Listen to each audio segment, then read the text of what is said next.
The KQ Morning Show, 92 KQRS. Top 5 at 6, the 5 things we think you need to know about.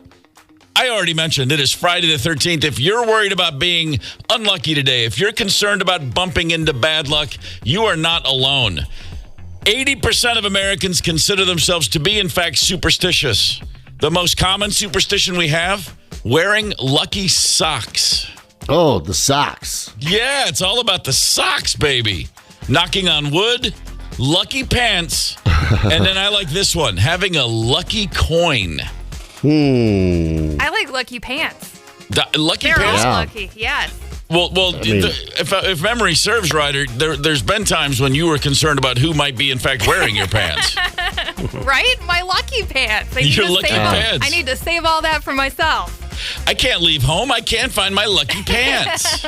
I mean, there was a time in my 20s I only had one pair of pants, a pair of Levi button flies. I just had one pair of pants. I guess those were my lucky pants. I mean, what do you do when you go out of the house and you don't have your lucky pants on?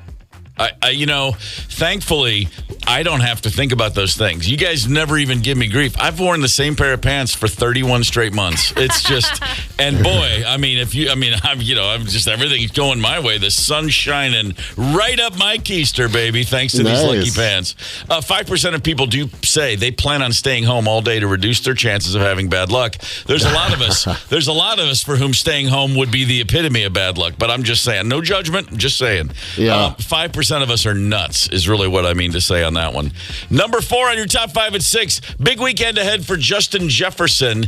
If our friend JJ catches 42 yards worth of offense, 42 yards will put him at 6,000 for his career.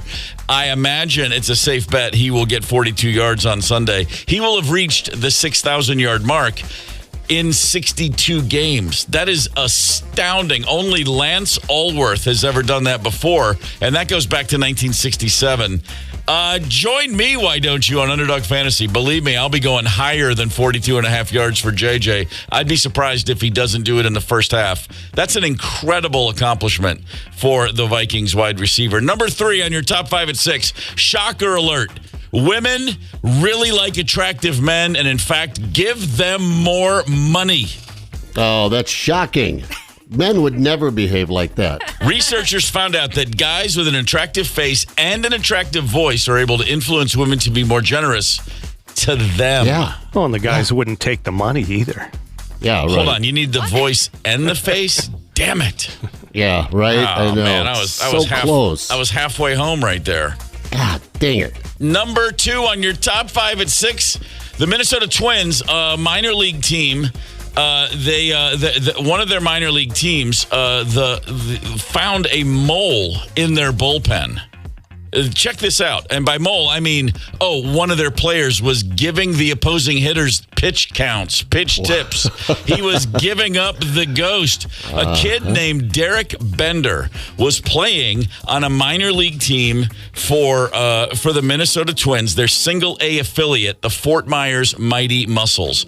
And on September 6th, in the second game of a doubleheader, he apparently told multiple hitters for their opponent, a Detroit farm team, the specific pitches they were about to see. A mole, a spy in the Twins organization.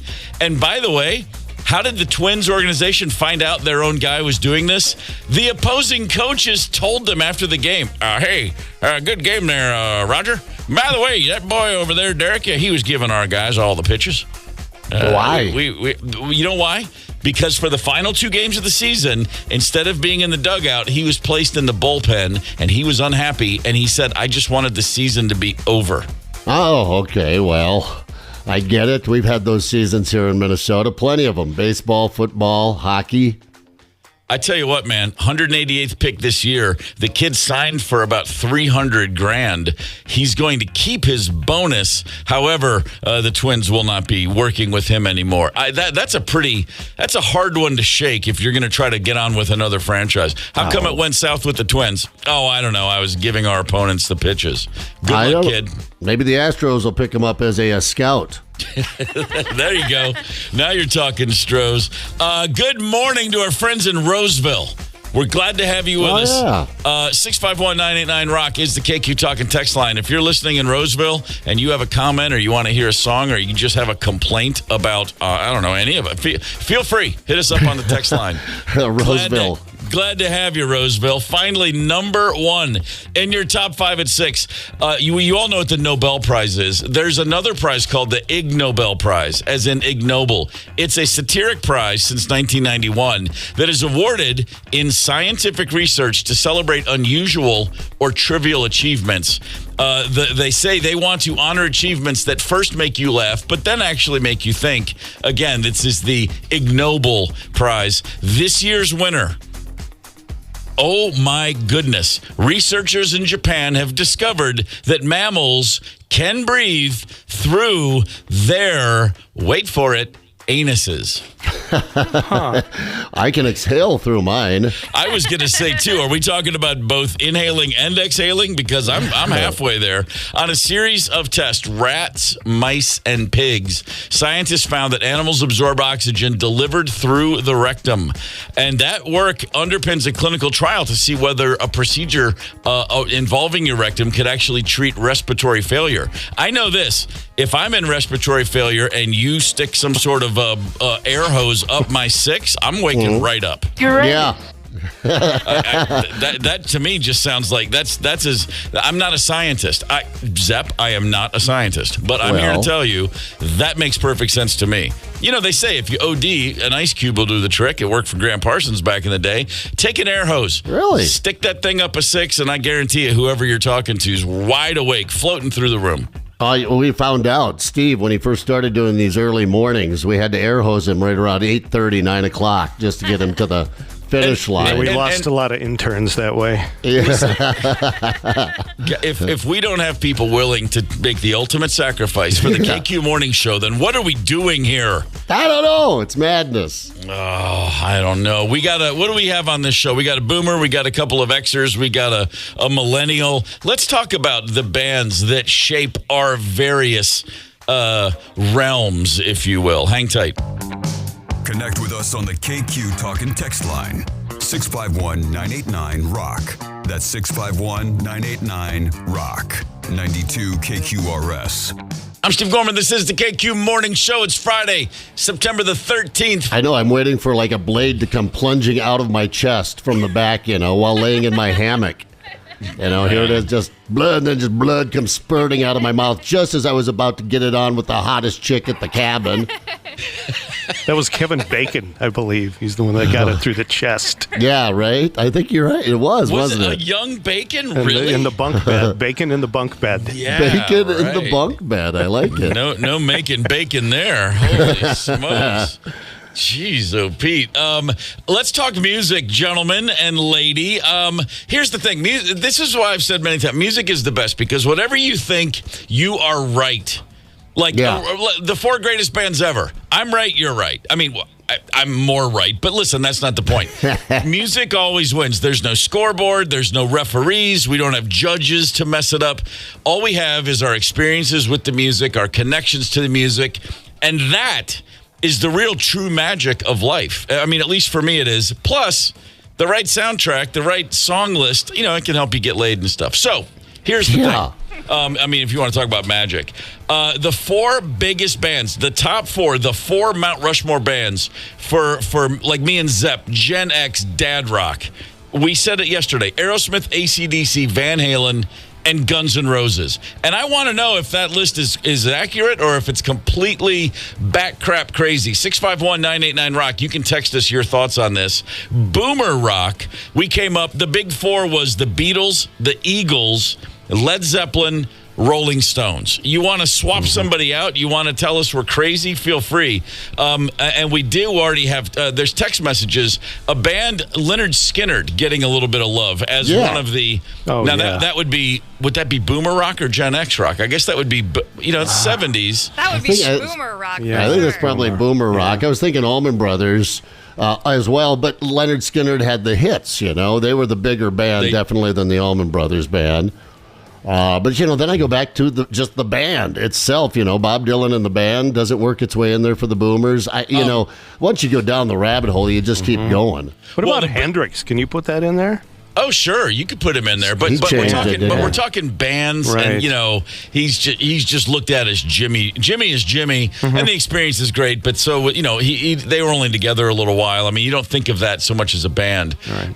And to your points about the band, the more discerning boomer, sure, would have them in there. Yeah, but, right. And the guy, I tell you what, the members of the Beatles, the Eagles, Led Zeppelin, and Rolling Stones would say the band.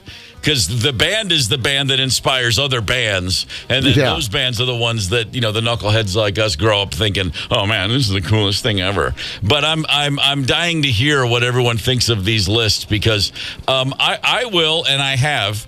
I've spent my life thinking and arguing about sports and music. That's it. That's really the rest is just kind of nonsense. I do question though. I see my question on the Gen X dad rock bands: Aerosmith, AC/DC, Van Halen. I totally get those. Guns N' Roses, the reason I don't think they belong, even though they're still doing stadiums, they're huge, they put out Appetite, they put out the Use Your Illusion albums with a little EP in the middle, and that's it. They had a 4-year run where they were releasing music that truly mattered, and then it was over. They're still around, but they lost that grip on the zeitgeist, if you will. And so I question that they should still be in there, but then I think, well, who would take their place? And I'm like, who's actually just cornered the market the way they did for those few years? Right. I love thinking about this crap. I mean, it probably says a lot about, at some point along the way, I probably should have picked up some more hobbies. But hey, this is where I am. It's what matters. It's the most important stuff. And you talk, I'm not going to argue that Mount Rushmore for the Gen X bands, but as a Gen Xer, and those bands were hugely influential in my life, as were U2 and REM in the 1980s. So you talk about REM as your band. U2, I mean, they came along, they changed the conversation. They brought college radio with REM into the mainstream. Yep. And those are bands that I've seen in concert just as many times as the other bands and listened to just as much. But yeah, I know. I mean, that's a great thought. U2 of all those bands is one that still somehow feels relevant. Every time they do something, they make sure that people are paying attention. They've managed. I think they've had the greatest career ever. Not the greatest band ever. Yeah. But in terms of being in control of it and always knowing, they've made some mistakes. But I give them a whole lot of props right there. On the text line, Tim wrote, "Kiss. Special credit to Kiss. They were responsible for building the base of young rock and roll fans, superheroes of rock, the gateway drug." Tim, that is brilliant. Tim, that is brilliant, and I was just kind of headed in that direction because Kiss was that first band for us Gen Xers, us young rockers. Even before Van Halen, there was Kiss. I had the Kiss Army patch made, had Mom sew it right on the jean jacket. Yep. She was a little worried. The gals at church told her it stood for Knights in Satan's Service, as I'm sitting there with Kiss Alive 2 open on my bed, and Gene Simmons is, blowing fire and blood just gushing down his makeup. It was hard to argue, but I was like, Ma, let me hit you over the head with some lyrics here. No place for hiding, baby. No place to run. You pull the trigger of my love gun. Come on. Poetry. Come on. But no, I cut my teeth on that. That got me into the rock, and from there it was, on to all the aforementioned bands this morning. So Kiss, yeah, they sort of blended. They got our imagination going. They had makeup. They had that incredible, crazy stage show. And of course, just 3 chords, licking it out. My top 3 poets, Keats, Yeats, Simmons. Always. I love always it. In that order. Strutter. Pat is on line 1, 651-999 Rock, the KQ Talking text line. Good morning, Pat. How you doing? Great, brother. What do you got for us? Hey, man. There's all kinds of great ones out there. You got Etta Jones, you got Barry White, but my all-time favorite, I gotta go with the AC/DC Back in Black Side 1 is the best horizontal bop music that there is, man. Yeah, it's a different topic, but great. I mean, I like that, man. I'll take it. Pat, we appreciate the thought process there. It's a short step from horizontal bop to unskinny bop, as the 80s taught us. No. Hey, this is great. We're gonna spend some time here, Pat. Thank you for the call, but we do need to look back On this day in 1983, Dan Quisenberry of the Kansas City Royals got a then record 39th save of the season. But far more impressively, after the game, beat writers in Kansas City discovered that a hedgehog named Guinevere was hiding in his mustache during the whole appearance on the mound. Look at Quisenberry. That stash was rocking, man. What happened to the mustache world we grew up in, huh? Baseball used to rock it too. Quisenberry had that sidearm action, didn't he? Wasn't that his? Yeah. Oh, yeah, you know it. Sidearm and just a literal push broom right under his nose. In 1992, in a football game, it sent a shiver up the spine of non-athletic schlubs everywhere because for the first time ever, an NFL game was played without a single punt. The Bills beat the Niners 34-31. There was a combined 1,086 yards of offense. Neither team ever called on the punting unit. At the time, that game was heralded as like this omen. Defense was no longer in vogue. It's all about offense now. And all the people who were concerned 32 years ago, if they could see football today, they would burst into flames. That's not football. You think we were softening up the game in the early 90s? Holy smokes, put on a game today. It's the KQ Morning Show, 92 KQRS. You're listening to the KQ Morning Show. Steve, Zepp, Tony, and Ryder on 92 KQRS. The four of us here on the show and all of you on your way to work, wherever you are, we're all mammals, and therefore we can all breathe right out of our asses. Isn't that great to know? Isn't that great news? Been accused of talking out of my ass a lot, but no, just take a deep breath, brother. Soak it in. Science has proven in a stark demonstration of how award-winning breakthroughs can come from the most unlikely directions. Japanese scientists have discovered mammals can pretty much breathe right through our anuses. Tests on mice, rats, and pigs. Animals absorb oxygen delivered through the rectum. This is great news for us, especially if there's ever like a horror film scenario. You're kidnapped. They put the duct tape over your mouth. They pinch your nose. Just breathe right through your ass. You're going to be fine. And if you're on the other side of that, if you're going to kidnap someone and you're trying to suffocate them, now you're going to have to also add the butt plug. See? So keep one at the ready. I tell you what, luckily, I've always got one in the glove compartment. The Nobel Prize, we know what the Nobel Prize for Science and Arts and Literature, blah, blah, blah. The Ig Nobel Prize, the Ig Nobel, it's a satiric prize. For over 30 years, they give these to scientific researchers to honor achievements that first make you laugh, but then actually make you think a little bit. And, of course, we've already spent some time thinking about ass breathing this morning on the show. And it led to a conversation about an air hose. You know, if somebody is passed out, just stick an air hose up the six, and then the lungs will just pop right in. The heart rate will fly again. That led to a text from a listener I have to share with you. From the KQ Talk and Text line, 651-989-ROCK, Kevin from Brooklyn Park wanted us to know it only takes 4 PSI of compressed air to rupture a colon. Damn. Wow. I don't know how you know that, Kevin. I don't want to know how you know it, but I'm glad you know it, and now I'm glad that we know it. Yeah, I forget exactly what year it was, but there was a young man in his 20s being hazed by his buddies. I don't remember if it was college or if they were just pranking him, but killed him by inserting an air compressor hose up the rectum. So we did the story, and all sorts of things just burst in there and just, came apart. So that's I remember the worst way to go. Yeah, that's it. Oh, here it is. I Googled it quickly. 2019. Yeah. 24-year-old killed after friend inserts air compressor hose up the rectum and did kill him.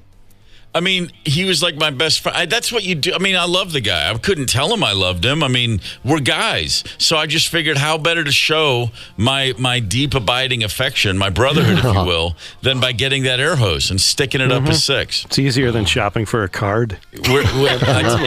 Yes, I don't. Men are just so, we're just so repressed. It's just you want to talk about compressed air? Let me tell you about repressed air. It's a whole different story for another day. The Ig Nobel Prize over the years, we've had some amazing wins. I like this one. In 2019, Dutch and Turkish researchers won. They discovered why white-haired horses are the least bothered by insect bites. I'm just picturing the other horses in the pen. You know, like, look at that white bitch over there acting like she's better than us. Her tail doesn't even move. She doesn't even feel those horse flies all over her face and ass. I hate those white horses. What prompts someone to look and go, I think there's something going on. What's the tension between horses? You know what? The white one doesn't seem to mind all the flies. Let me look into this. Hello. In 2018, which is a perfect follow-up to that previous study, a team of scientists They conducted a study titled On the Reception and Detection of Pseudo-Profound Bullshit. Oh, wow. You know what they discovered? This is a real simple one. You can determine if you encounter someone, and they might seemingly be a total normal person, but if you notice they have a tattoo of what looks to be either Chinese or Japanese script, they are overrun with pseudo-profound bullshit. Make no mistake about it. Tracy, did you hear that? They think what they have is the secret of life tattooed on their arm, and it just simply says beef and broccoli. They don't know the difference. Yeah, number 13 actually is what it was. She thought she was getting the word tiger. She thought she was getting the word tiger tattooed on her. Unfortunately for her, one of our buddies was dating a Chinese gal who said, "Why do you have the number 13 tattooed on you?" It was an emotional time for everyone at the happy hour that evening.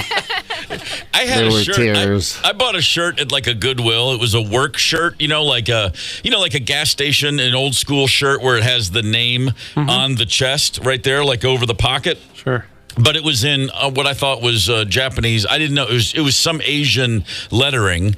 And I just bought it because it fit and it looked cool. And it was kind of funny because I didn't know what it said. And I wore it regularly on tour. And I was at a sushi restaurant in Vancouver, Canada. And the guy making our sushi, one of the dudes I was sitting with finally goes, "Oh, hey, do you know what his shirt says?" And the guy looked at it, he goes, "That's Chinese. Hang on a minute." And he went back to the kitchen and he brought out another guy at this Japanese restaurant, but this guy was either Chinese or red Chinese. And he looked right at my shirt. And I'd been wearing this shirt for a year. And the dude goes, "It's a man's name. It says Steve." Seriously? Yeah, dead serious. No. Oh, my God. Oh, we just fell out of our chairs. It was like, oh, perfect. How do they have a Chinese word for Steve? I don't know. That's what the guy said. I mean, maybe it was all a setup, but it was pretty funny. That is. By the way, a group of scientists in 2017, they won the award studying whether cats are liquid or solid. Huh? Okay. That was the stuff. I mean, I guess the question was before or after you stick them in the microwave. I think that's just a matter of what stage of the day are we at. In 2016, Japanese researchers won the Ig Nobel Award for Science, inventing a way to extract vanilla flavoring from cow dung. Oh, no, you get that from the beaver sacs, the anal sacs, right? Well, I mean, that's what I've always done up until now. But that does answer the question. And by the way, you'll notice this. Most Baskin-Robbins do out back have stockades, and I've never known why. It's always been like, what's going on? Why are there 14 head of cattle behind that Baskin-Robbins? Want to say good morning to our friends in Spring Lake Park. Beautiful area, Spring Lake Park. Oh, yeah. Don't forget, it's Recycling Saturday tomorrow in Spring Lake Park. Say that again? It's Recycling Saturday tomorrow in Spring Lake Park. You want to get your recycling out. Not the stuff they pick up on the curb, but, the big things. Just a little public service. I thought you said free cycling. I was like, what, they charge to ride bicycles up there normally? It's free cycling Saturday? No, recycle. I dig it. And also, by the way, a quick reminder, if you want to, just wind yourself up over music, we are, throughout the day, we're sharing and soliciting text messages, 651-989-ROCK on the KQ talk and text line. The Gen X Dad Rock Big Four, according to our scientific acumen, we've got Aerosmith, AC/DC, Van Halen, Guns N' Roses. If you got a beef with that list, feel free to weigh in on the KQ talk and text line. Shannon Sharpe, my man, is an NFL Hall of Famer, and now a member of the Smartphone Hall of Fame. Trust me. Hang tight. Connect with us on the KQ Talk and Text line. 651-989-ROCK. That's 651-989-ROCK. 92 KQRS. I'm Steve Gorman. This is the KQ Morning Show. It's Friday, September the 13th. Happy weekend, one and all. Shannon Sharpe is an NFL Hall of Famer. We all know this. We've all known it for years. And now we all know that he's apparently also, I think, a really nicely motivated as well as a communicative lover. A healthy, active male. I mean, my man is really, is everything you're looking for in a bed partner, if you will. On Wednesday afternoon, Shannon Sharp, again, NFL Hall of Famer, broadcaster extraordinaire, inadvertently went to Instagram Live with more than 3 million followers, and everybody caught some audio of Shannon Sharp in bed with a woman, and that's where I got this information from. As I said, a very communicative, very motivated lover. There you go, baby. There you go, baby. There you go, baby. That's my Michelle. I can't believe this. Imagine, you follow Shannon Sharp on Instagram. Yeah. You're looking for insights on the weekend's activity, football-wise. You're thinking to yourself, man, nobody could break a tackle with the ball in his hands like Shannon Sharp. I love this guy. And then, boom, that's what's on his live feed. He's growling. Yeah, well, I don't know what you do in the sack, man, but, it's guttural. It's primordial. I just hope that the person he was with was actually named Michelle, because she was that day.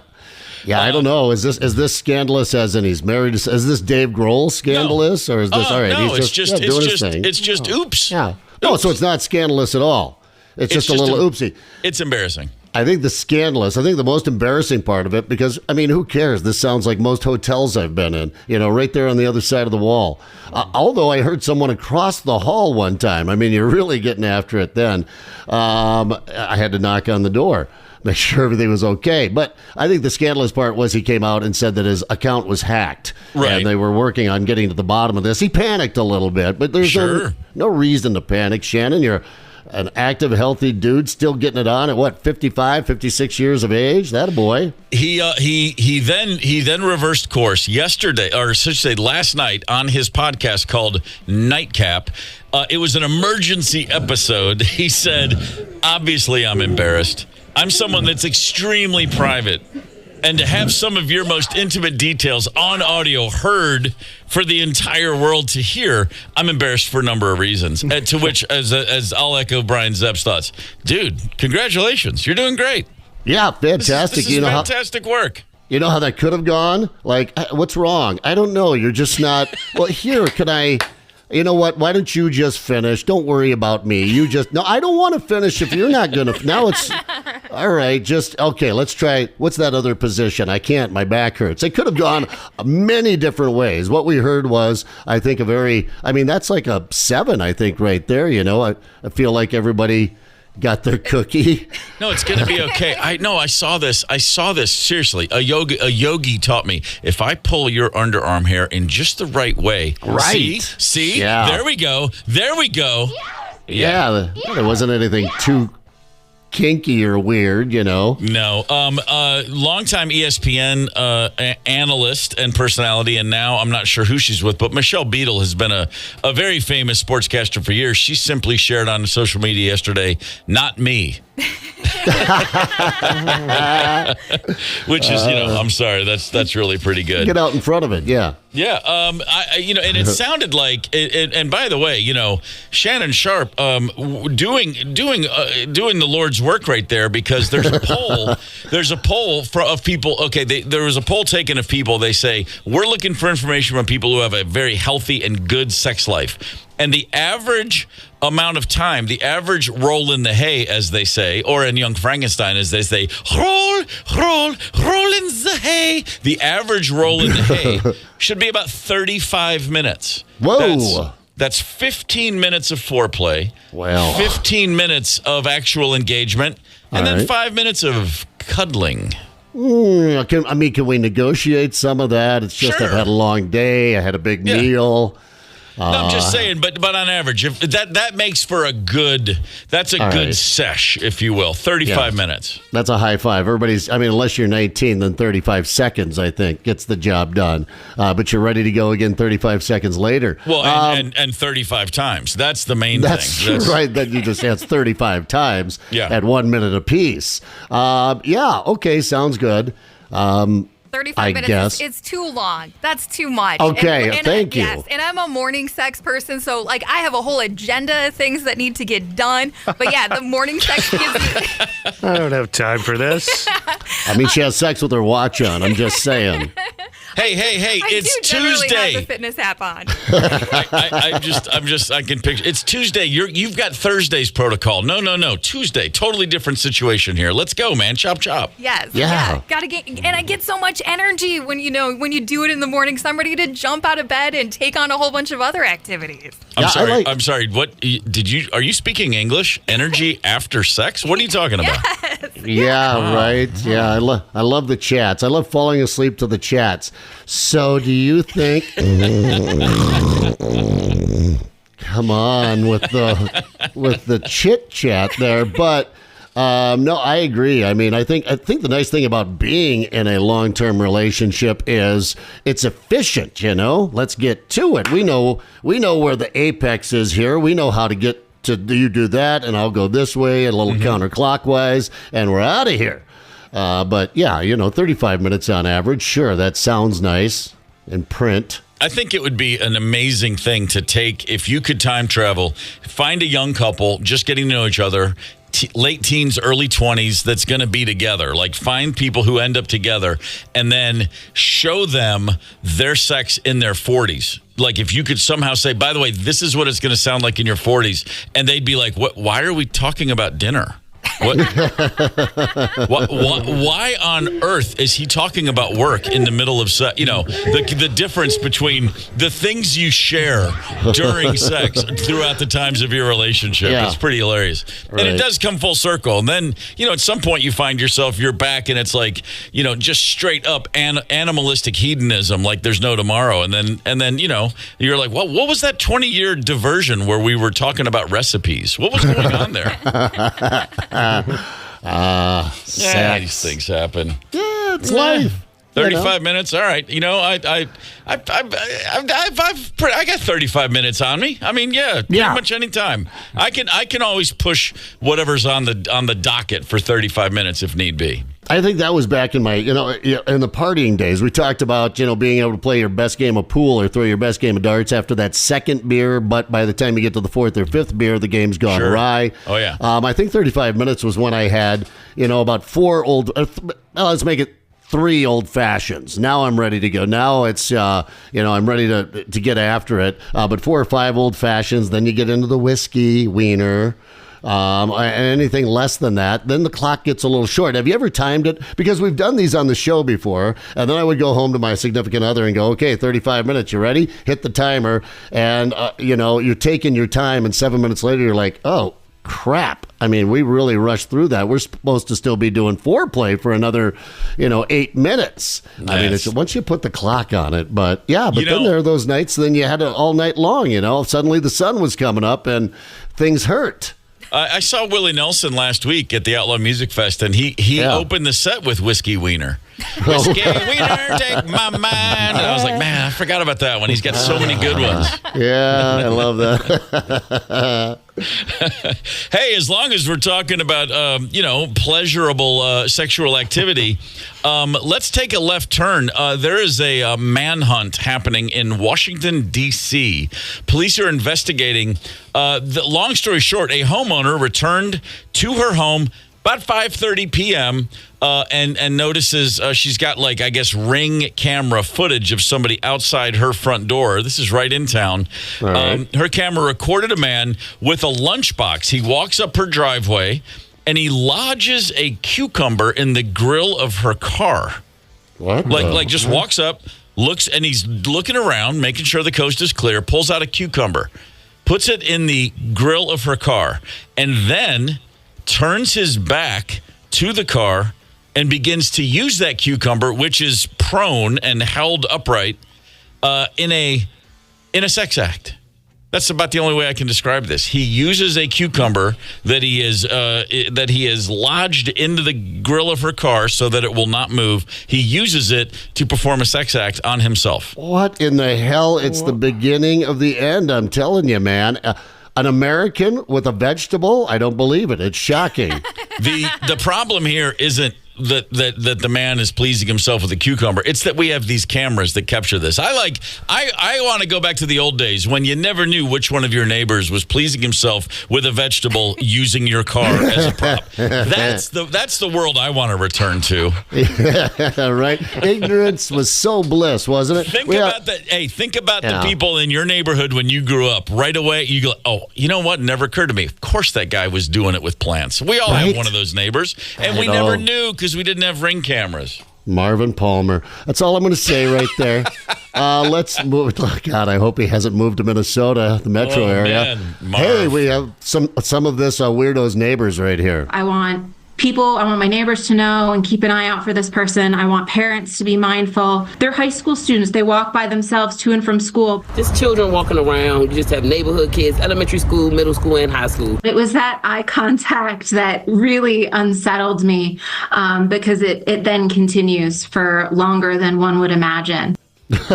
Okay, but I do want to say, the gentleman in the video, he does make eye contact. He notices the camera and he's staring at it. But when he's finished, he takes the cucumber, puts it back in his lunchbox, and then walks away with it. He didn't leave that cucumber. He didn't abandon that cucumber. He took the cucumber home, and that says to me, no. Okay. No. It's his special cucumber. He can't That's what I'm leave it saying. behind. Boy. Maybe he just made a nice salad, tossed it, and I don't know where we're going with this. I just like I say, there's just too much. Do we really need cameras everywhere? This is the sort of thing we have to find ourselves dealing with. And like, I'm just going to reiterate, it was a better place in the world when you knew there was some freaks around, but you didn't know there were freaks around. You just, I could see it, but you couldn't actually literally see it. You could imagine, but you didn't know. If I could, let's go back. I don't want to turn the clock back 50 years. I don't want to turn the clock back 20 years. Just whenever the Ring camera thing took over the world, let's just stop it right there. That's good. You know what I mean? Because it then continues for longer than one would imagine. Like 35 minutes, I believe. Yeah, you're right. Ignorance was bliss, man. Too many cameras out there. We just have to know everything. I think we are in a need-to-know society, and the things we feel like we need to know, we really don't need to know. Call me crazy. Lock myself in this weekend. But anyway, if you are, I think the lesson, as always, is if you are out at the store this weekend and you see a cucumber and you're like, I don't know, I think that cucumber's speaking to me, just go home. Just stay home. Just pull the brakes. Just move on with it. What you do with a cucumber in the privacy of your home is your business, and there's no judgment. But going to using a poor, innocent Buick SUV to be a part of this, that's where I draw the line. That's where it's too much for me. Well, didn't Otter in Animal House, he taught us that the cucumber is the most sensual of all the vegetables. I think you mean, yeah, but boy, I tell you what, Dean Vernon Wormer's wife was holding it together, wasn't she? Yeah, she's not bad. Yeah, she was an absolute hottie. Hey, you can find Steve Gorman in the KQ Morning Show podcast anywhere you get podcasts, anytime you want. Sponsored by Devani's Pizza and Hot Hoagies. By the way, good reminder to grab some Devani's over the weekend, which I plan to do. Is it an app or is it crap? Find out. Hang tight. It's the KQ Morning Show, 92 KQRS. It's the KQ Morning Show. Steve, Zepp, Tony, and Ryder on Minnesota's classic rock. 92 KQRS. I'm Steve Gorman. This is the KQ Morning Show. Happy Friday. It is September the 13th. And, that means we are one day closer to September the 22nd when Living Color and Extreme play at the Mystic Showroom. We've got a couple of tickets we would love to give away to a listener. We're going to make you earn it, going to make you play a game. And we're looking for 2 callers right now. At 651-989-ROCK, callers 9 and 2 will be locked in and ready for battle. We're going to give away these tickets. Tony Lee has cooked up something very special because that's what he does. Callers 902-651-989-ROCK. Get on it. And while we wait for a couple of callers, want to say good morning to St. Paul Park. Absolutely. What's that? St. Paul Park. St. Paul Park, right near Cottage Grove over there, if memory serves. That's right. I'm trying to remember. I've had some good times in St. Paul Park. I think in St. Paul Park, don't they have that gun range over there I used to go to, shoot trap all the time? I don't remember. It's in that area. Love me some St. Paul Park. I get all the different St. Pauls confused, to be honest with you. I know. I don't know. St. Paul and North St. Paul. I lived in St. Paul for 7 years, and I never had them straight. You know, south was west, and west was south. What again? Yeah, I don't know. It's just a damn good time. I like getting lost in St. Paul. Guys, I'm 18 months in. You think you're confused over there?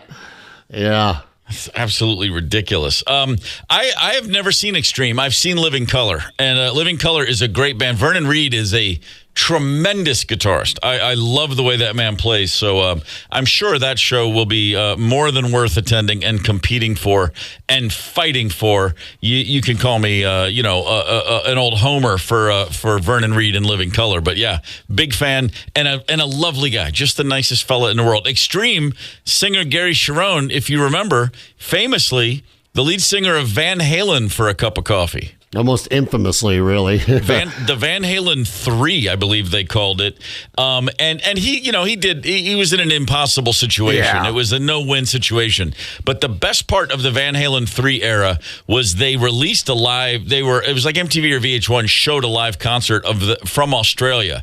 And Gary Cherone was up there doing his best. He's a fine singer, but it was just, he's not Dave, he's not Sammy. You could tell it wasn't going to work. The craziest thing about that whole gig was Alex Van Halen at the drum kit in a full neck brace.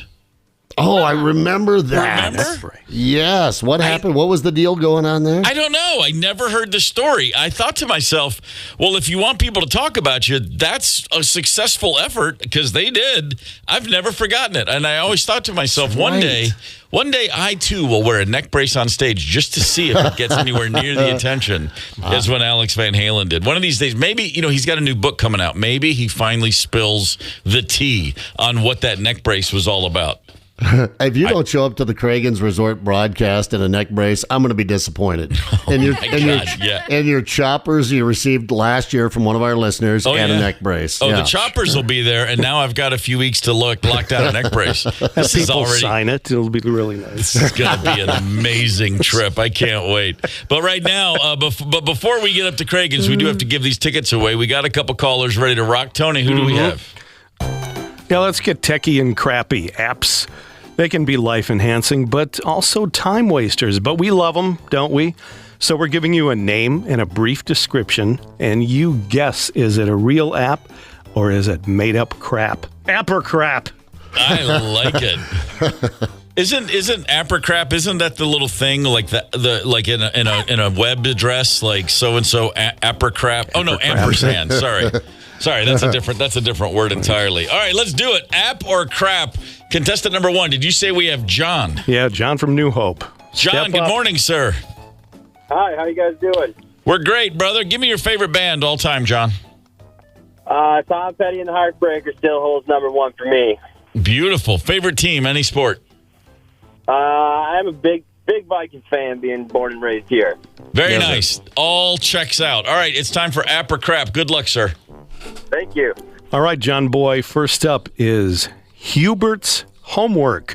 Follow Hubert off the school bus and into his room and workspace where you'll be subject to his workload and homework by clicking on his subjects. How will you do going back to school? App or crap? That sounds pretty legitimate. I would say app. Incorrect. No. There is no Hubert's homework. Oh, right. Nope. I was hoping it was like a throwback to the 1920s, and it was a young Hubert Humphrey in Wallace, South Dakota, walking to school. Right. Man, with his fountain pen. Dang, that would be great. All right, John, 0 for 1. That's okay. Mm-hmm. Don't be Time to turn it discouraged. around. All right, John, number 2 is brain food. Intelligence on the go. Enjoy 30 seconds bites-sized knowledge nuggets, perfect for ingesting while on the bus, train, couch, or the toity. Brain food, app or crap? I'm going to say that sounds like an app. Correct. Yeah. It is real. Number 3 is Zombies Run, a fitness app that turns your run interactive, combining a health routine with scary storytelling. You can speed up when bloodthirsty corpses get close and outrun the undead. App or crap? Boy, I tell you what, I think with the world that we live in today, that could actually be a thing. I'm going to say that is an app. Yes, it is. Attaboy. That's what you need to motivate you to get out for a run. Zombies chasing you. All right. Hey, whatever it takes. I hope it comes true. The running part, not the zombies. Well, Well, I mean, no. I've watched a lot of movies, double tap, go to the head, kill the brain. Double tap and Twinkies. John, number 4 is I Am Moose. See the great outdoors through the eyes of a Northwoods moose.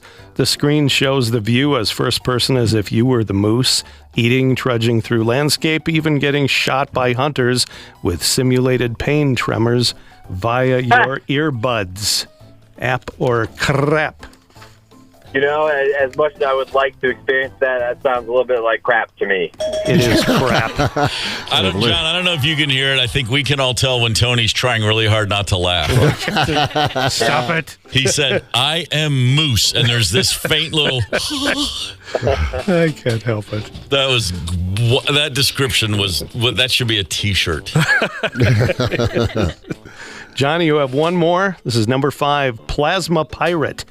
Like using AirDrop, Plasma Pirate can zero in and locate a source, someone with the compatible blood type for potential donation or transfusion, accurate to .007 hemoglobin levels.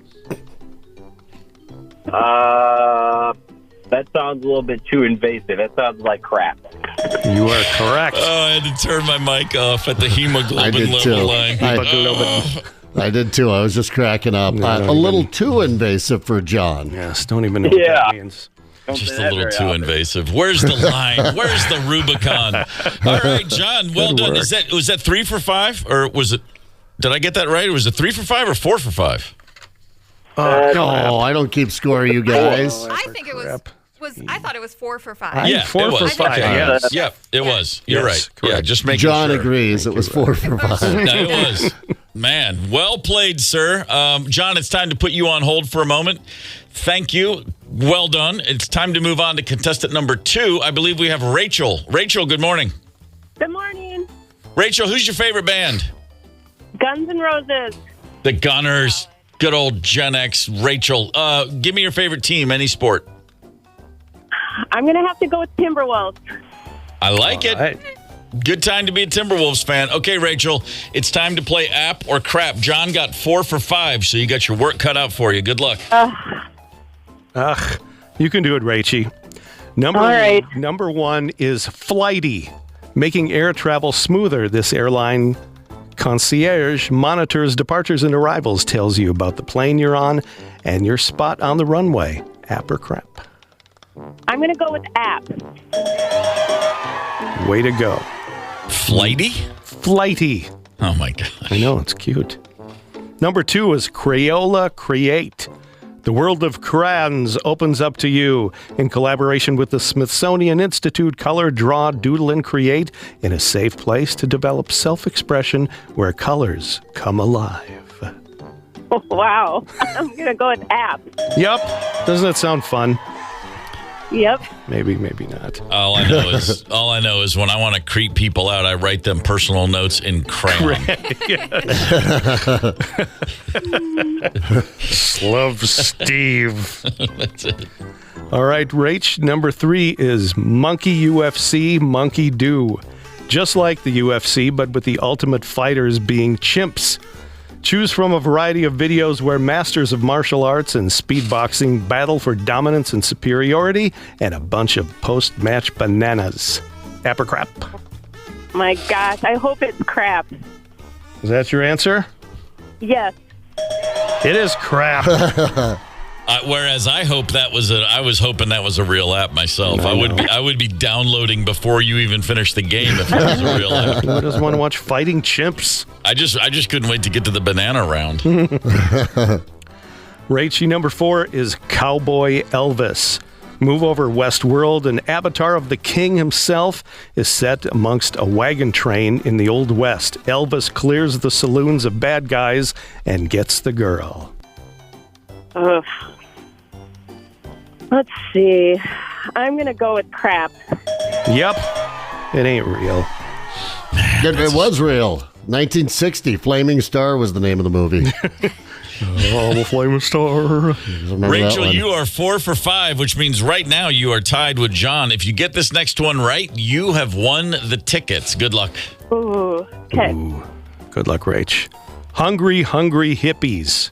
Inspired by the Hasbro game with hippos, laughter ensues as long-haired, bearded, and tie-dyed characters gobble up marbles, flowers, and cannabis buds and stage protests against the ban. App or crap? Oh, my gosh. I'm going to, again, hope that this is crap. Hope springs eternal, yes. Man. Nice. That I feel is like Woo! solid effort, Rachel. 5 for 5. You swept the table. And I got to give solid effort to Tony for not breaking character on some of those reads. No, I came close. Very well done, sir. John, 4 for 5. Most days that's enough, but not against Rachel. It was her day, sadly, for you, sir. Rachel, have a great time. Extreme and Living Color, 2 great bands, September 22nd. Thank you guys both for playing. Thank you. You got it. A lot of woo-hoos. Man, that's a true. You outdid yourself, Tony. Seriously, I've never turned my mic off more in one of your games. Every one of those was hilarious. I had to pinch myself. none of us could make those crap apps come to life, but I got to believe there might be one young developer out there. I was just thinking that's like that. You know, that's not a bad idea. I think we're going to make that one happen. Hungry, hungry hippies. That's the one. That's the one right there. I was thinking of when I went to a Grateful Dead show. I think it was the one out in Somerset, and I forgot what I did. I must have done something nice for a deadhead, and he offered me half his sandwich, which was. And this was before lettuce wraps were a thing in my world, but he offered me a sandwich which was 2 pieces of lettuce with mustard in the middle. Naturally, he was sitting in the dirt, and the lettuce was dirty. His hands were dirty. I was like, no, we're all good, man. We're thanks. Good for you. He's still insulted to this day. Hungry hippies. Dude, I made that mustard myself in a sock. I'm sure he... Oh, my God. Yeah, you're right. It was... He harvested that mustard from between his toes. Oh, yuck.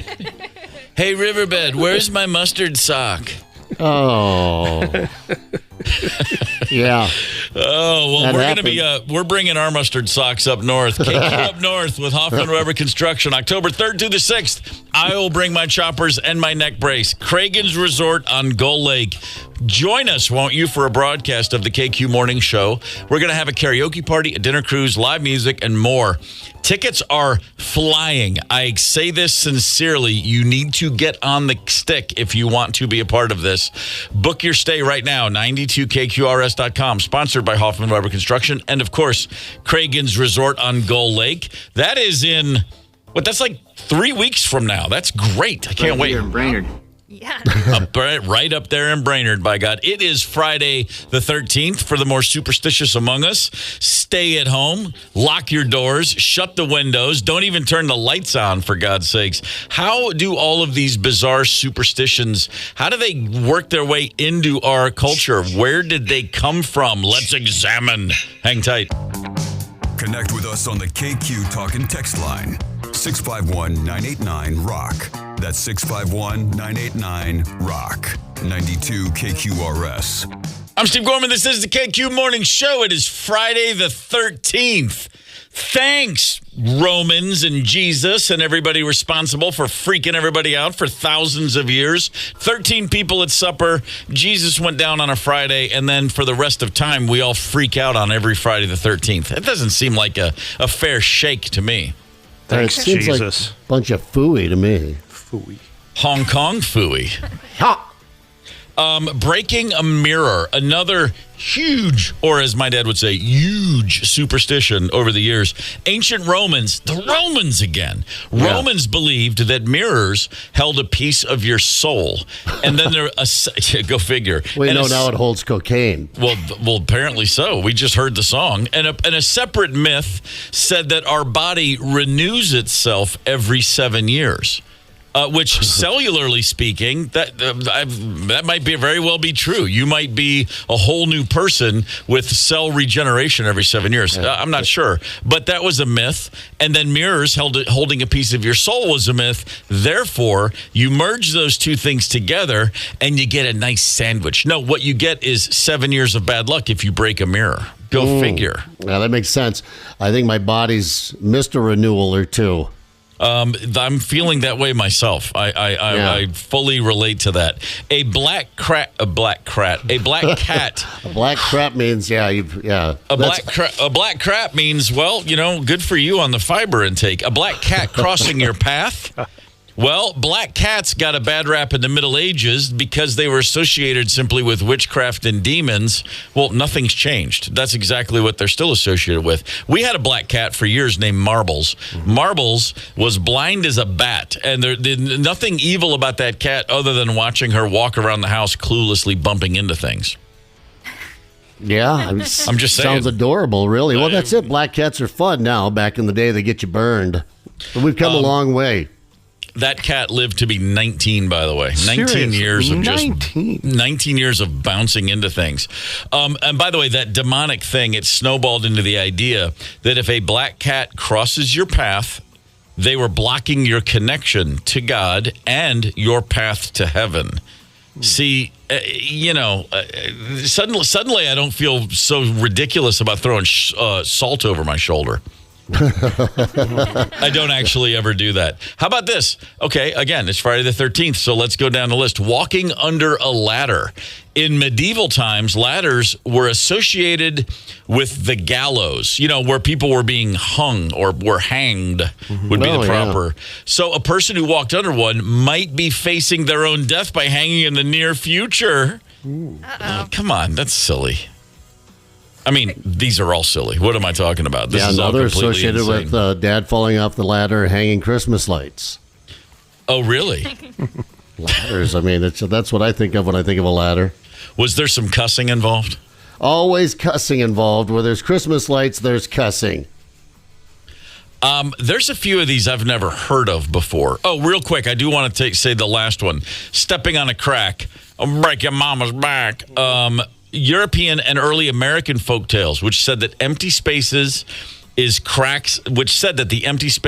in cracks on the ground were connections from Earth to the spirit world, and messing with them would cause bad luck. Okay, these are nuts. I'm ready to get on to some that I've never heard of. I am looking at a list of superstitions, fears, and beliefs. These are all true, but these are all news to me. The first spouse to fall asleep on the wedding night will be the first to die. How about that one? Yeah, guys, we have a shorter lifespan, and we're the first to fall asleep after we consummate the relationship, right? The wedding, the marriage, as it were. Right. So, yeah, that one makes sense to me. I mean, it's not superstition, it's just a fact. I'd have to think about our wedding night, who fell asleep first, because as I've shared on the show, we had a dinner that night that involved escolar, a fish, and we were served too much. And anybody who knows what happens then knows that nobody slept because everybody had diarrhea all night. What's the superstition for that one, Aesop, or whoever's responsible for this crap? How about this? Misfortune will dog you if you pick up a comb and the teeth are facing you. That's why neither a comb nor brush has been through my hair in decades. Yeah, I was annoyed when I got a haircut last year and they left it a little long on top. It's like, well, it's just, you just kind of comb that over, and I had to go out and buy a comb. I'm like, yeah, this isn't going to ever happen again. I'm not doing the... Then you're looking around for your comb all the time. Where's the damn comb? What a day went comb shopping. Yeah, I did. I ordered it off Amazon, but I wasn't going to go out. I don't even know where they sell combs. But my the comb favorite, store. my favorite comb story, and I'm just going to go ahead and drop a name here. Spent a few hours in the company of Don Rickles once, and the first words he ever said to me were, "Steve, is it? Steve, any number of stores. Go to a gas station. They sell it. It's called a comb. You can get them anywhere. Fix that right up." Oh, what a First words out of his mouth. I've never been happier in my life. Sure. Here's what I've never heard. Don't scratch your nose when it itches. If you make a wish instead, it will surely come true. What if my wish is to just go ahead and do what I like to do, which is to pick my nose at a regular interim? I mean, if, I don't need an itchy nose to think, maybe I'll find something up there today. That's just me. They conflict. I don't know what that means. Yeah, if they're offsetting or not. But that one seems silly. Bad luck to put a hat on a bed. I've heard that one, of course. That one's pretty common. If you make a bedspread or a quilt, be sure to finish it, or marriage will never come to you. Well, I'm okay, but it's a little late for me. But this goes back to the day when the idea of making a quilt was actually something that made sense to people. Placing a bed facing north and south will bring misfortune. Huh. Yeah, what's that called? Feng shui? Yeah. Yeah, I thought that was all about I thought feng shui just meant have a red door and don't watch the TV with the volume too high. Maybe I read the wrong brochure. I don't know. I got confused along the way. How about this? If a lover gives you a knife as a gift, that means that love will soon end. Oh, if you're given a knife, you're supposed to give a coin in return. Really? Yeah, otherwise it severs the relationship. Well, then it's not a gift. I've just paid for it. Right. Yeah.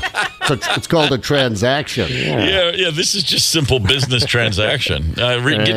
Brush up on your Adam Smith if you're confused. Next time I buy a knife and the guy hands it to me across the counter and I give him some money, I'm going to say, now we're best friends. Oh, my God.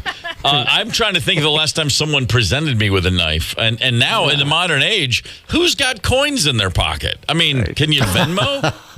Can I just do can I Apple Pay for the knife? A penny? A Bitcoin, perhaps? It's bad luck to close a pocket knife unless you are the one who opened it in the first place. What the hell? Well, how often do you pick up a pocket knife that's open that you didn't already... I don't know. Who knows? I don't know. Yeah. Here's another one. Be sure to wear old shoes on Friday the 13th so you don't have bad luck. Uh-oh. What about old flip-flops? How old is old? I think I don't know, I guess not right out of the box. I don't know. Listen, these are superstitions. You can interpret these as you will. When a person snores, immediately whistle so they will stop snoring. I don't know how that's on the superstition list, but I can promise you that doesn't work. No, but it would be much better than the usual elbow to the ribs I get. But yeah, no, exactly. Listen, people who snore, I'm one of them if I'm drinking. I don't snore sober for the most part, I've been told. And then if I've been drinking and I'm getting that bad sleep, apparently it's like buzzsaw levels of it's just god awful. But there's a family member who I won't name. Not someone I live with and sleep with on a nightly basis. This is not about my wife. This is about a sibling's spouse who snores at a volume that if I recorded it and played it for you, you would accuse me of making this up. It's just the most phenomenal noise you've ever heard emanate from a human. If it were a large land mammal, you'd be surprised, much less a human being. Yeah. And it's just God bless him, but my goodness, I've never heard anything like it. And he wakes up and feels great about it. And it's just earplugs are involved. It's a whole thing. Wow, that's you can whistle, you can blow a referee's whistle. He ain't gonna stop. Wow, he's got to find another place to sleep. I mean, you've got to. Oh yeah, it reminds me of I've slept outside before. My brother had sleep apnea. So do I. So does Dad. Runs in the family, I guess. But my brother, when he wasn't treating his sleep apnea, I'm like, you can't snore that loud awake. You can't fake snore that loud awake. So we would record him and play it back, and I'll laugh at him and humiliate him. But it was so bad. I remember at times going and sleeping outside. I'm like, I'll just take my blanket and take my pillow and go out and lay down in the backyard because you can't sleep during that. That's a foghorn going off in your face. Another superstition: if you wash your face in dew, morning dew, you will become lovely. Oh, like when I passed out in my neighbor's lawn, woke up with the dog licking my face. That was like a little dew face bath. It was dewy in the grass, I recall. You will be clean all year if you take a bath on New Year's night. Okay, this is going back to a time when people literally did bathe once a year. Mm-hmm. Yeah, this is see, kids, this is what it was like before the internet. People were coming up with this crap. Which I understand. I mean, the days are long before when you don't have electricity. You know what I mean? You're just, the sun is your guide, and it goes down, and then you're just like, I wonder how literally everything works in the world. Yeah. How did any of this happen? I'm still freaked out by the concept of bridges. So I would have been a mess back, 1,400 years ago. I would have been making up superstitions with the best of them. Make no mistake about it. Yeah, me too. Because we couldn't Google it back then. So when the kids asked the parents a question, I feel like these were just a lot of the answers. Because, and they just make up some crap, and then it turned into the local superstition. Friday the 13th, also good for one thing. If you move beyond superstitions, it is a day that brings up, of course, thoughts of horror and all sorts of things, but also the flash sheet at tattoo shops around the U.S. Every Friday the 13th, many, many, many, many tattoo parlors open their doors. There's marathon tattooing sessions that go on, and they have these pre-designed, they call them flash sheets. Flash sheets. You walk in, there's a whole list of tattoos that are just there, and you point to it, and you get it at a much discounted rate. This is not the day to go to a tattoo parlor and go, I brought a portrait of my great-grandmother's puppy. They don't want that. They have a flash sheet. You just look at what you want, and they'll stick it on you and do it real cheap. And this happens, it started in Dallas, but it's all over the country, all over the Twin Cities. There are tons of tattoo parlors doing this today. Walk right in, point, and boom, you got one nice and cheap on your arm. I've still never taken the plunge. I am tattoo free, and I'm not saying I never would get one. It's just it hasn't occurred to me yet. There's never been a moment when I was like, by God, I'm going in and I'm doing this. It's funny. The older I get, the more I sometimes think to myself, I probably need to do that one of these days. Probably ought to just go ahead and get something. And then I think, the weed eater, do I get a washing machine? And then it turns into, I'll just get my first high tops from back, it turns into shtick. And then I forget that I even thought it might be cool. Hey, I know so many people have so many of them now. Everyone has a billion tattoos on them, it seems like these days. But I'm old school. I got my first one, 1984. First 3-day pass right out of basic training, the way you're supposed to. And they were all flash tattoos back then. You walked into a tattoo shop. Sure. There might be 50 tattoos on the wall to choose from because there wasn't any, hey, can you improvise this? They weren't tattoo artists. They were just the guy manning the tattoo shop. And right. But there'd be like 8 American flags and 4 anchors and some Grim Reapers up there. Of course, plenty of American Eagles and naked women. Those were your options back in the day. But and you had to be drunk. No one went in and got you. Now you can't be drunk. If they sense that you are, they'll kick you right to the curb. Yep. But back in the day, you had to really be drunk when you went in, and that was how you got. And that's how I gathered up all my tattoos. They don't mean anything. They're just a spur of the moment drunk. Oh yeah, that's when I got drunk in Sturgis. That's when I got drunk in St. Roberts, Missouri. That's when I got drunk in Sioux City, Iowa. The bartender gave me that one. That kind of stuff. But so maybe, I don't know, try that. Just get drunk and then make sure you hit the mouthwash a little bit and then go in and see what happens. Or you could just do what Tony did. So earlier this week, the Minnesota Zoo announced they had that 2 Siberian tigers were born in captivity. And Tony came in yesterday. He's got each of the tigers' faces, one on each hand. They're beautiful. Oh, it's adorable. Oh, that's nice. I never knew you were such a sucker for a Siberian tiger, but the work is amazing. I would have thought it was like a photograph. That was great work there. Right. See, now you won't fear my fist. You'll just go, oh. That's exactly what it is.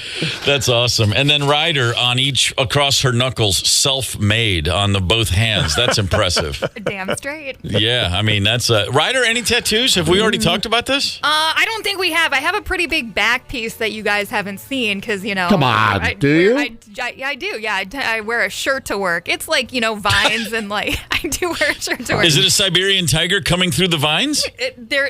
I missed that opportunity. Damn. I think there's like bugs and flowers. There's a frog in there somewhere. Really? Yeah. Oh, well, you know what? At the KQ Christmas ball this year, when you wear your, strapless gown or back, I don't even know what kind of gown it's called. I'm just trying to picture Ryder in one of those. Yeah, I know you don't. All right, so you've got that going on. What was the idea there? I was like 19 and I wanted a cool looking tattoo, but my dad had drilled into my brain that you can't look goofy and get a job, so it needed to be someplace that you wouldn't see it during a job interview. Well, at the time, probably not, right? Well, you have clearly been dispossessed of that notion watching for 20 years now. Goofiest people you've ever met get hired, at least in radio. I mean, look at us. We're this is a clown car walking around. Good Lord. That's fascinating. And to your question, Zep, I believe it is called actually a holiday tattoo gown. That's what they call those dresses. when you want to let your coworkers see exactly what they've been missing, and it's the holiday cheer. Boom! It's perfect. It's perfect for that back piece you've been holding out on. Yeah. I used to think about like things like the tattoo. I have a friend who has one giant tattoo on his arm, and it's in big black block letters, and it says tattoo. That's it. And then I often thought, well, what I would do when I saw that, I thought, well, the response on my arm should be a portrait of Hervé Villachez, who played Tattoo on Fantasy Island. Yes, like that's it comes up every now and again, and I think to myself, I really do think, were I to get a tattoo, I think that's what I'd go with. I do believe it would be Hervé in his white suit, full body, which still do it nice and small, but there it would be. My buddy Rich was going to get the tattoo of the Ralph Lauren polo pony and player right on his left chest. That would be great. Yeah, I thought that would have been great too. That's fantastic. Or the Izod alligator, any of those brands that we used to wear and feel like we thought we looked cool. Yeah, tattoos are so common now. I think, we've jumped to that mocking tattoos now. Now tattoos are just sort of becoming a parody or a lampoon, although they're incredibly meaningful to a lot of people. Best one I ever saw was, and I'm trying to remember where I was, but I was traveling, and I look, and someone, gives me the old shoulder bump and says, check this dude out. And I literally made a noise. I yelped. He had a face tattooed on the back of his bald head, but shaved bald, and he left hair where there was eyebrows and a mustache. Oh, nice. Oh. Yeah. Oh. Yeah, that was pretty wild. Yeah. We're old enough, not Ryder, but the three of us grew up at a time when if you saw somebody with a tattoo, you literally went, whoa. Yeah. At least I did. When I was a kid, if you had a tattoo, you had either served in the Navy or been to prison. There was no other explanation for why you would have a tattoo. You've been to jail or you've been to the Navy, and you're now in a biker gang. That's it. Nobody else had tattoos. That's right. And I can still remember, like, the first time I saw somebody, I was literally in high school. I wasn't like 4. I was 15 or 16, and I saw somebody that was sleeved out, and I stared at them. They might as well have been the Elephant Man. I was like, what? Oh my God, what's this guy here to do? And he was there to, buy a soda. He was just like going about his business. And I had never seen anything like that except on on HBO, that cable channel. It was completely insane. And now, like you just said, tattoos still mean an awful lot to a lot of people, but but how many people that spur of the moment, oh, give me that, and then they regret it. It's just a whole different thing. My kids laugh when I say, I never saw a tattooed person until I was in high school. That's when they think I'm from the 1800s. Top 5 at 9. Hang tight. It's the KQ Morning Show, 92 KQRS.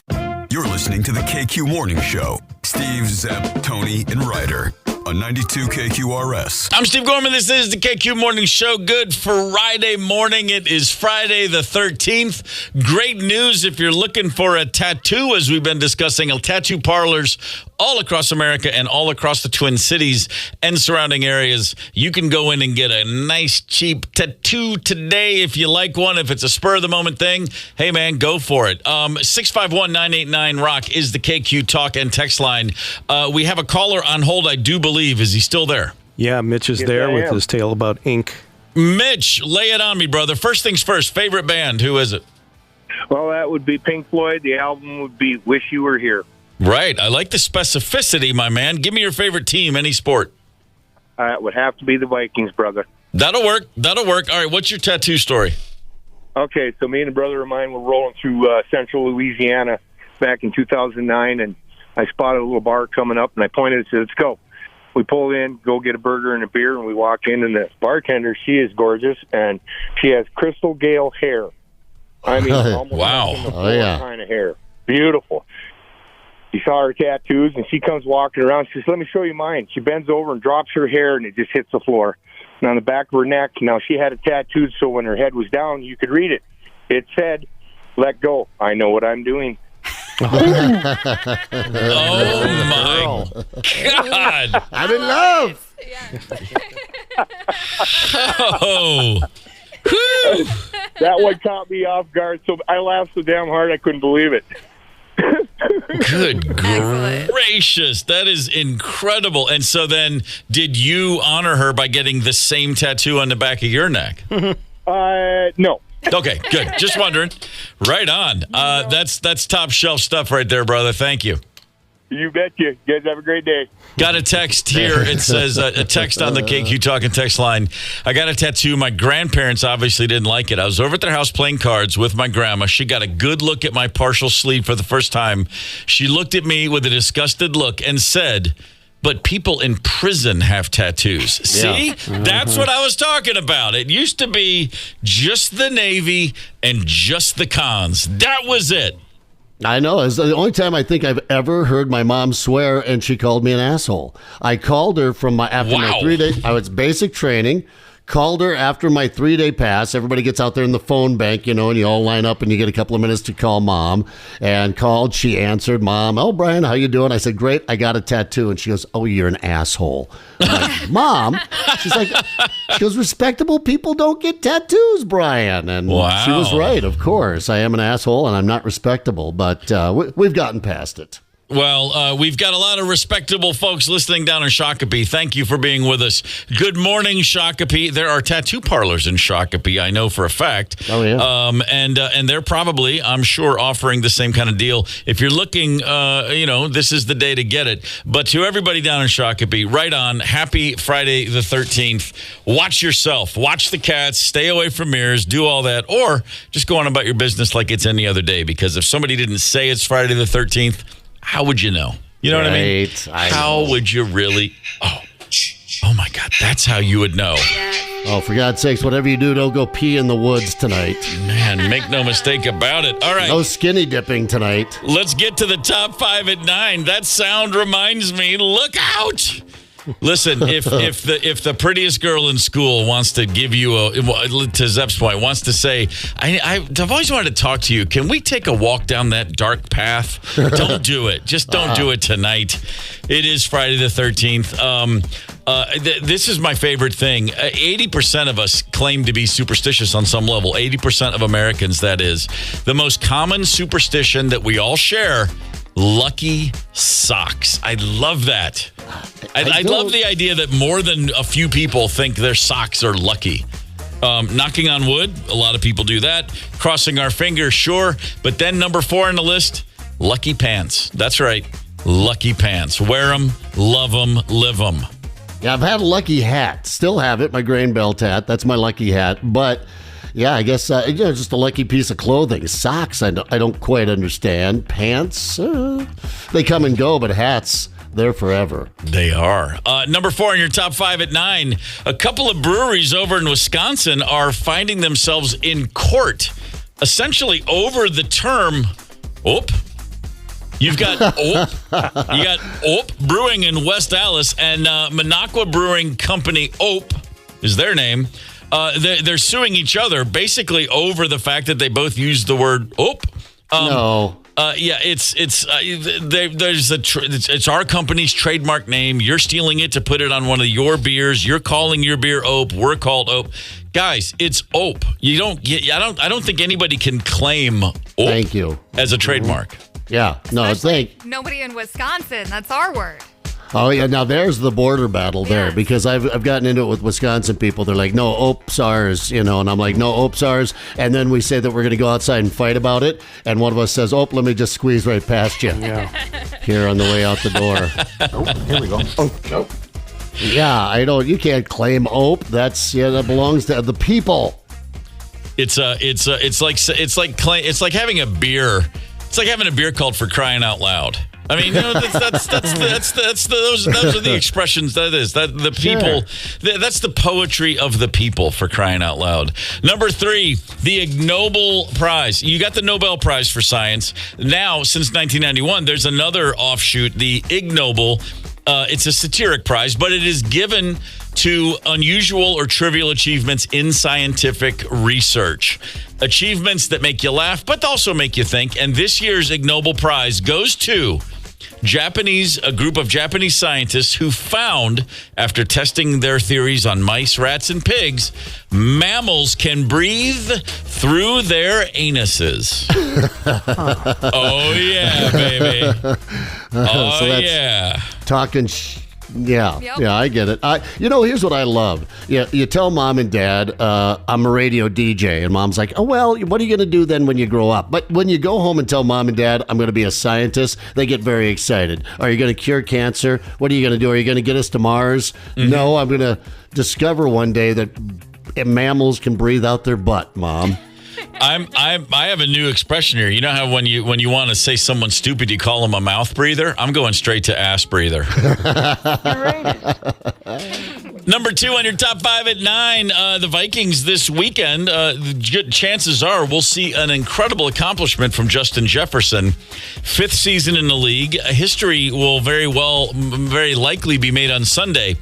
He needs 42 yards to hit 6,000 for his career. Yeah. This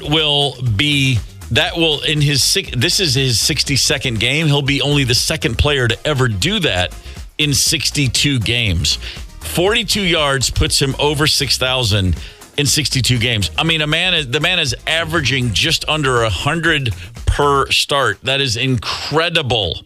Yeah, that's Randy Moss numbers right there. And I don't know what the over is on him this weekend, but I'll take him in my underdog, and let's hope he crushes the record this weekend. I guarantee you he will get at least 42 yards. Is that the over? Oh. Lance Allworth in 1967, for the record, is the guy that he'll be going up against. No, that's just what he needs to make for the record. I don't know what the line is, but whatever it is, I'm with you. I'll take it. I think not only does he want to tie Lance Allworth for the number of games, but at the end of that game, I would imagine he wants to make sure he has more yards. That's exactly how I would play it. He could get it in one pass. That would be cool. That would be very cool. By the way, the higher-lower on underdog is 80.5 yards. So 42.5 is an easy get for JJ right there. Number 1 on your top 5 at 9, the Minnesota Twins. They apparently had a mole problem. And I don't mean the kind that go under the ground. They had a mole in their bullpen. Minor league catcher Derek Bender has been released from the Fort Myers Mighty Muscles, the Twins single-A affiliate, because over the weekend, in a doubleheader against a farm team from the Detroit Tigers organization, Derek Bender was tipping opposing hitters to the pitches they could expect to see. What a jerk. Yeah. A mole, a spy in the frickin' bullpen. Incredible. Lakeland scored 4 runs in the second inning, won the game 6-0, and their coaches, the Lakeland Flying Tigers coaches, came over to tell the Fort Myers Mighty Muscles coaches, by the way, one of your guys was giving our guys the pitches ahead of time. Good on them. He was confronted, and he said, I just wanted to get the season over with. You know what else is over? Yeah. His career with the Twins, and probably his career anywhere. It's kind of hard to come back from that. You can do a lot of things wrong and get a second chance. If a team is looking to sign this kid and they call the Twins organization and go, why'd you cut him loose? And they say, he was bored and decided to tip our pitches to the opposing team. That's not a great recipe for another contract with another franchise. Bye-bye, Bender. Okay, someone went on a bender, it sounds like to me. Man, absolutely unbelievable. There's your top 5 at 9. Get the KQ Morning Show podcast wherever you listen. 92 KQRS.